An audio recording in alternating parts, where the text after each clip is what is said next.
వసుదేవుని కోరిక మేరకు యాదవుల యొక్క పురోహితుడు అయిన గర్గుడు రేపల్లకు వచ్చాడు. ఆ సమయంలో నందుడు ఆయనకు ఉచితోపచారములు చేసి ఇలా అన్నాడు: ఊరకరారు మహాత్ములు,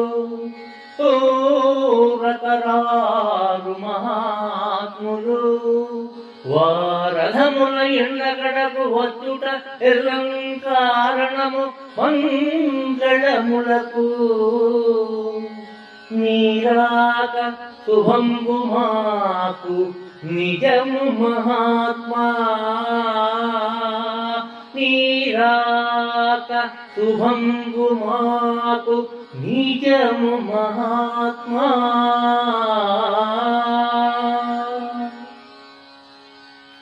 మహాత్ములైన వారు ఏ పని లేకుండా ఊరకే రారు.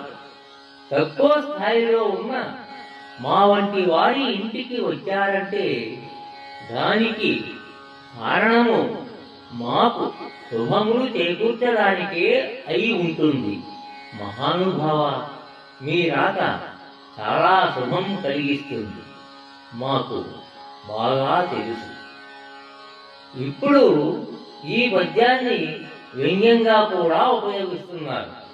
ఇది వ్యవహారికంలోకి ఎంతలా చొచ్చుకుపోయిందో కదా.